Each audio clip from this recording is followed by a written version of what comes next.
৩২,০০০ শিক্ষক নিয়োগ বাতিলের মামলায় হাইকোর্টের কড়া প্রশ্ন, জবাব দিতে হবে পর্ষদকে। 2025-16 সালের প্রাথমিক শিক্ষক নিয়োগ প্রক্রিয়ায় ৩২,০০০ চাকরি বাতিলের ঘটনায় বৃহস্পতিবার 12 জুন 2025 সাল কলকাতা হাইকোর্ট প্রাথমিক শিক্ষা পর্ষদের কাছে একাধিক বিস্ফোরক প্রশ্নের উত্তর জানতে চাইল। বিচারপতি তপব্রত চক্রবর্তী ও বিচারপতি ঋতুব্রত কুমার মিত্রের ডিভিশন বেঞ্চের এই প্রশ্নগুলির জবাব আগামী 23 জুন মামলার পরবর্তী শুনানিতে রাজ্য সরকারকে দিতে হবে। একই সঙ্গে মামলার সঙ্গে জড়িত অন্যান্যরাও সেদিন নিজেদের বক্তব্য পেশ করার সুযোগ পাবেন, যা এই মামলার ভবিষ্যৎ নির্ধারণে অত্যন্ত গুরুত্বপূর্ণ হয়ে উঠবে। ইন্টারভিউ বোর্ড থেকে এজেন্সি, হাইকোর্টের নিশানায় নিয়োগ প্রক্রিয়া।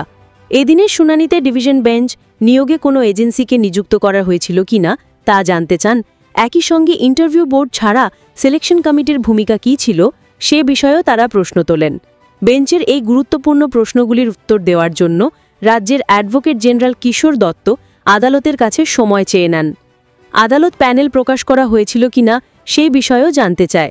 যদিও রাজ্যের অ্যাডভোকেট জেনারেল এই প্রশ্নের উত্তরে জানান প্যানেল প্রকাশ করা হয়েছিল, তবে আগামী 23 জুন মামলার পরবর্তী শুনানিতে প্রাথমিক শিক্ষা পর্ষদ আদালতের প্রশ্নের বিস্তারিত উত্তর দেবে। এজির সওয়াল, দুর্নীতি শব্দটা ব্যবহার প্রমাণ ছাড়াই বিচারপতির ভূমিকা নিয়ে প্রশ্ন। এদিন শুনানিতে প্রাথমিক শিক্ষা পর্ষদের পক্ষে অ্যাডভোকেট জেনারেল কিশোর দত্ত বলেন, নির্দেশে দুর্নীতি শব্দটা ব্যবহার করা হয়েছে কোনো প্রমাণ ছাড়াই। অধুনা প্রাক্তন বিচারপতি অভিজিৎ গঙ্গোপাধ্যায় মামলাকারীর ভূমিকায় অবতীর্ণ হয়েছিলেন। সিঙ্গেল বেঞ্চের বিচারপতি এখতিয়ারের বাইরে গিয়ে নিয়োগের সমস্ত খুঁটিনাটিতে কার্যত হস্তক্ষেপ করেছেন। তার ভূমিকা বিচারপতির নাকি মামলাকারীর সেটাই গুলিয়ে গিয়েছে। পাশাপাশি যারা ইন্টারভিউ নিয়েছিলেন তাদের আদালতে ডেকে জিজ্ঞাসাবাদ করেছিলেন তৎকালীন বিচারপতি অভিজিৎ গঙ্গোপাধ্যায়। এই প্রসঙ্গ তুলে এইজি প্রশ্ন তোলেন, এটা কি একজন বিচারপতির কাজ? বিচারপতি তপব্রত চক্রবর্তী জানতে চান, অ্যাপটিটিউড টেস্ট কি নেওয়া হয়েছিল? এইজির উত্তর ছিল, হ্যাঁ নেওয়া হয়েছিল। ইন্টারভিউ এবং অ্যাপটিটিউড টেস্ট একই দিনে নেওয়া হয়েছিল। বিচারপতি জানতে চান, কোনো এজেন্সিকে কি বেআইনিভাবে এই নিয়োগের সঙ্গে যুক্ত করা হয়েছিল? এইজির উত্তর দেন, এজেন্সি নিযুক্ত হয়েছিল, তবে শুধুমাত্র ওএমআর শিটের প্রাপ্ত নম্বর সংগ্রহ করে দেওয়ার জন্য। এর থেকে বেশি কোনো ভূমিকা ছিল না। পাল্টা বিচারপতি তপব্রত চক্রবর্তী জানতে চান, কিন্তু 2012 সালের নিয়োগে এস বসু রায় কোম্পানিকে ওএমআর শিট মূল্যায়নের বরাত দেওয়া হয়েছিল। রাজ্যের অ্যাডভোকেট জেনারেল জানান, এই বিষয়টি জেনে নিয়ে তারপর আদালতকে জানানো হবে। ইন্টারভিউ বোর্ডের ব্যাপারে এজি বলেন, স্কুল সার্ভিস কমিশনের নিয়মে বলা হয়েছে ইন্টারভিউ বোর্ডের পাশাপাশি একটা সিলেকশন কমিটি তৈরি করা যাবে। ওই কমিটির সদস্যরাই ইন্টারভিউ এবং অ্যাপটিটিউড টেস্ট নিয়েছিলেন। এখানেই বিচারপতির প্রশ্ন, ইন্টারভিউ বোর্ডকে কিন্তু পুরোপুরি বাতিল করা হয়নি রুলে, সেটা কি মানা হয়েছিল? এই ব্যাপারে এজি স্পষ্ট উত্তর দিতে পারেননি এবং পরের শুনানিতে জানাবেন বলে জানান।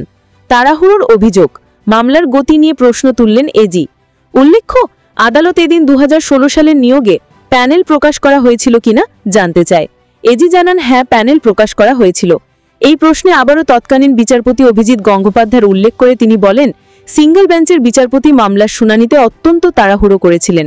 এরপর দুটি দিনের 2রা ডিসেম্বর 2022 এবং 11ই মে 2023 এই 2 দিনের শুনানিতে তাড়াহুড়ো করা হয়েছিল বলে দাবি করেন এজি। শুধু তাই নয়, মামলায় ইন্টারভিউ বোর্ড নিজেদের বক্তব্য জানাতে পারেনি বলে দাবি করেন এজি।